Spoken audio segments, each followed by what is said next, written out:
Hey guys, I'm glad to be back.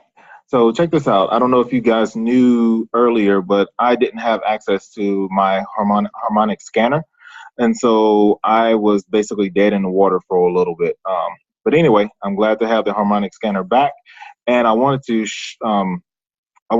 share some things that I discovered while I was away. So check this out. Most of you have seen the typical harmonic scanner scan, and you see that in this one we're expecting it to retrace upward after in this particular shark pattern. But many of you guys, I don't know if you remember how a lot of these patterns tend to disappear right when we're about to take the trade or we already have taken a trade and we look back and all of a sudden the pattern is gone. Actually, just like that. I couldn't have timed that.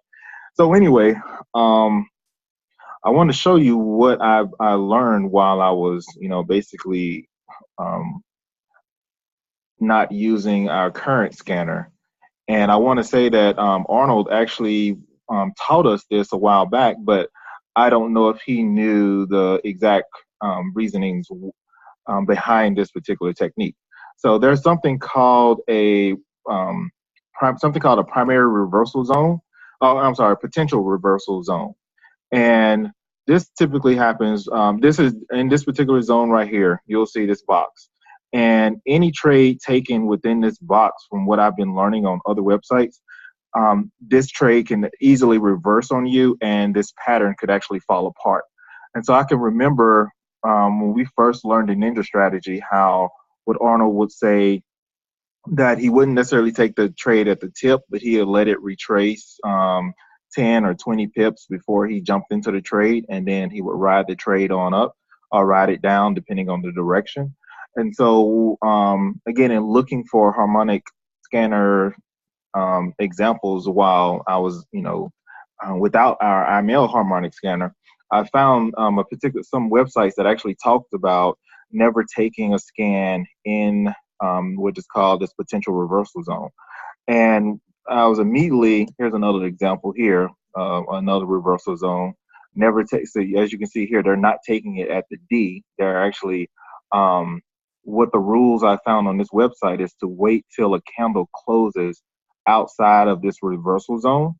And then you increase the chances of actually having a successful trade.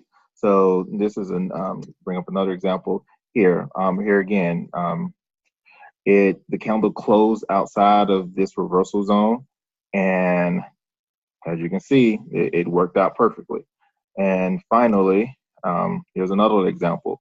So you can see that these reversal zones, I don't know the amount of pips. I mean, every one is probably slightly different, but from what I'm understanding is that they are actually calculated based on the current the current size, the Fibonacci levels of the harmonic that you're trading. So I need to go look and try to figure out how this is actually computed. But in any case, I tested this earlier, and as you can see, this is here's a pattern that and I see that it touched the D and then bounced off the D and went forward. Well, the reversal zone was around this level here, and so I didn't take the trade until it actually closed above it, and I actually got we don't call it.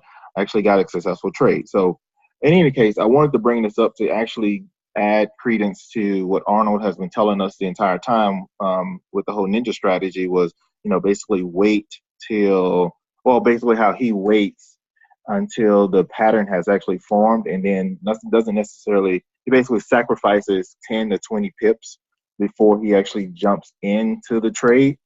And like I said, this actually vindicates, or not that he was wrong or anything, but actually has credence to his particular example. So I just want to throw that out there. Hope you guys can get some kind of knowledge out of this, and um, maybe help me troubleshoot this, or further validate this as well. So in any case, I just want to throw this out there. I know this particular software is outside of IML, so I don't want to necessarily post links to it. So I'm not endorsing this or any way. I'm just saying this is what I had to do while I was outside of the IML framework. So in any case, I hope this was interesting to you guys, and I will look forward to being back inside of the group. Talk to you guys later.